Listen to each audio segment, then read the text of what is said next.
Right. Suryapalli Srinivas గారు, అంటే ఇందాక చెప్పారు ఇది దేశవ్యాప్తంగా జరగాలి, కానీ దేశవ్యాప్తంగా డిమాండ్ చాలానే ముందుకొచ్చింది. కానీ సరే అసలు జనగణనే సెన్సెస్సే ఎందుకో డిలే అవుతోంది.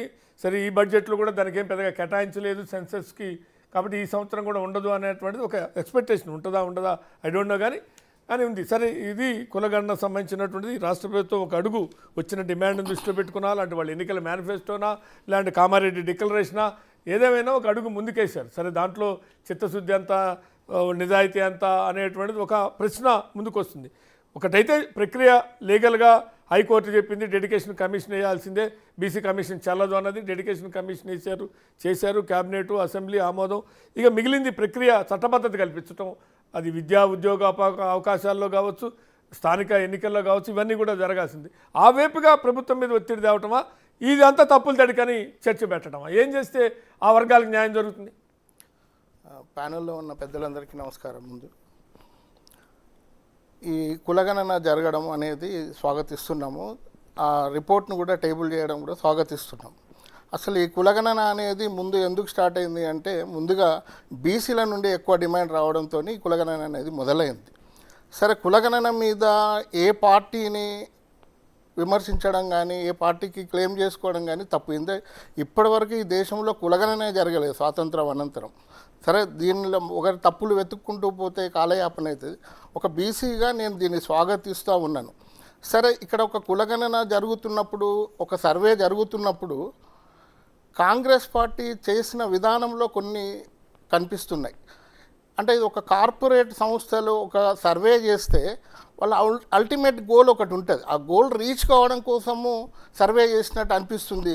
అందులో స్టాటిస్టిక్స్ ఇవ్వడంలో ఓసీల స్టాటిస్టిక్స్ కావచ్చు, ముస్లిం బీసీల స్టాటిస్టిక్స్ ఇవ్వడంలో సక్సెస్ఫుల్గా ఇచ్చారు. అంటే వాళ్ళకు రేపు రాబోయే ప్రశ్నలకు సమాధానంగా వైపే ఉన్నాయి.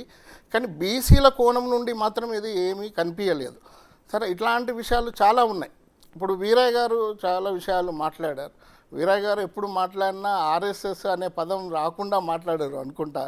కానీ నేను అనుకుంటున్నాను, దీంట్లో ఇవన్నీ ఇప్పుడు జరిగిన కులగణలో జరిగిన తప్పులు అంటామా, దీంట్లో జరిగిన చిన్న చిన్న ఎర్రర్స్ అంటామా, ఇవన్నిటికీ మేజర్గా ముద్దాయి ఎవరు అంటే గత 10 సంవత్సరాలు పాలించిన బీఆర్ఎస్ ప్రభుత్వం.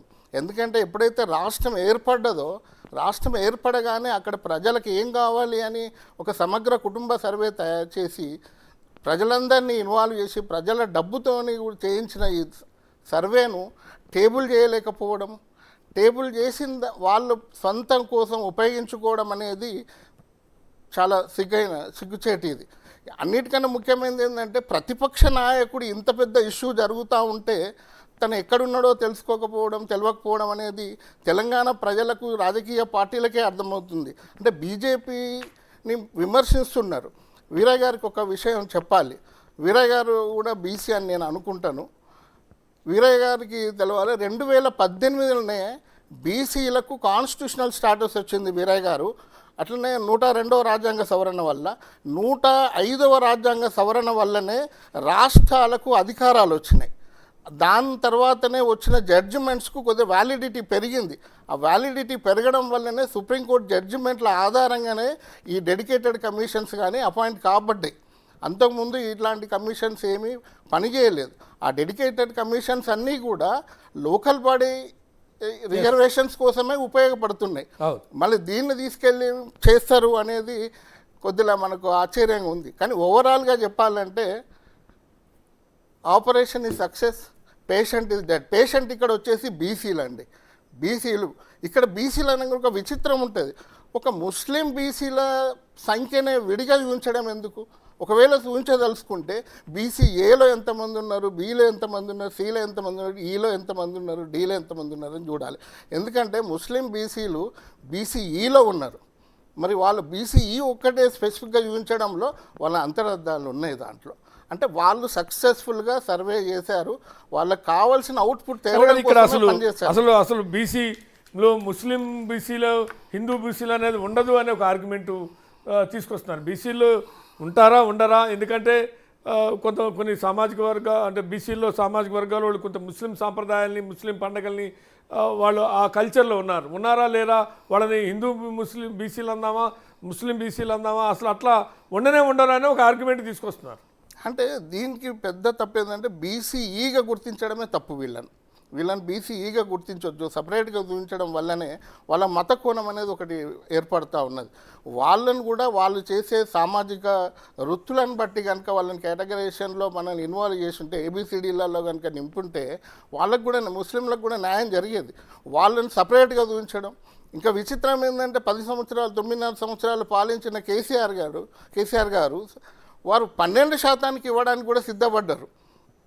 అంటే వారు ఇచ్చిన సుధీర్ కమిషన్ రిపోర్ట్లనే మొత్తంగా ముస్లిమ్స్ ఉన్నదే 12% అని చెప్తే, దాంట్లో దాదాపుగా 2.5% పైగా ముస్లిమ్స్ ఉన్నారని అదే రిపోర్ట్ చెప్తుంది. మిగిలిన 3%, ఆ 3%కి 12% ఇవ్వాలని మన కేసీఆర్ గారు ప్రకటించారు. అంటే మొత్తంగా బీసీలను, ముస్లిమ్స్ను, ఒక దిక్కు ఎస్సీలను, ఎస్టీలను అందరినీ సమగ్రంగా ఈ మొత్తాన్ని కూడా తెలంగాణను అన్యాయం చేసింది ఈ బీఆర్ఎస్ ప్రభుత్వము, ఇంతకుముందు ప్రభుత్వమే.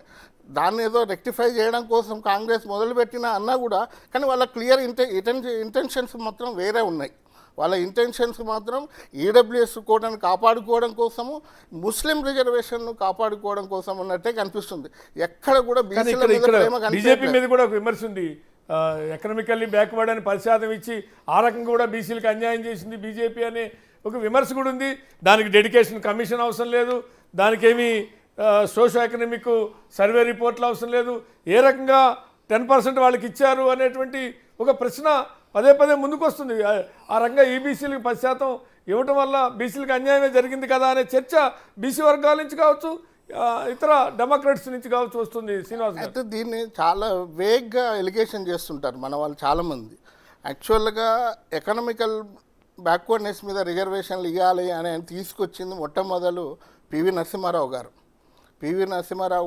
గారు అప్పుడు ఒక మెమో ఆఫ్ అండర్స్టాండింగ్ కింద ఒకటి ఇచ్చారు. దాన్ని మండల్ కమిషన్ కోర్టు కొట్టేసిన తర్వాత కూడా కాంగ్రెస్ పార్టీ మన్మోహన్ సింగ్ గారు ఉన్నప్పుడే ఒక కమిషన్ వేసిన తర్వాత సిన్హా కమిషన్ వేశారు. ఆ సిన్హా కమిషన్ రిపోర్టు కూడా సబ్మిట్ చేసింది. ఆ రిపోర్టు ప్రకారంగానే బీజేపీ కూడా దానికి అనుగుణంగా దాన్ని పార్లమెంట్లో పెట్టింది.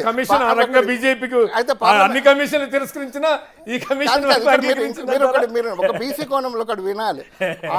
ఆ ఒక బిల్లు పెట్టినప్పుడు పార్లమెంట్లో ఎక్సెప్ట్ డిఎంకే ఇంకొకటి ఏదో చిన్న పార్టీ తప్ప అన్ని పార్టీలు కూడా దాన్ని క్లియర్ చేసినాయి, గెలిపించినాయి. అదే బీసీలకు కాన్స్టిట్యూషనల్ స్టేటస్ ఇవ్వాలనుకున్నప్పుడు మాత్రం చాలా రికమెండేషన్స్ చెప్పింది ఇదే కాంగ్రెస్ పార్టీ. అంటే ఇది ఒక్కటి బీజేపీ మీద నెట్టడానికి వీల్లేదని నేను చెప్పడానికి. రైట్. బొల్లమల్ల యాదవ్ గారు, మనతో పాటు బెల్ల నాయక్ గారు కూడా కాంగ్రెస్ పార్టీ నాయకులు, కార్పొరేషన్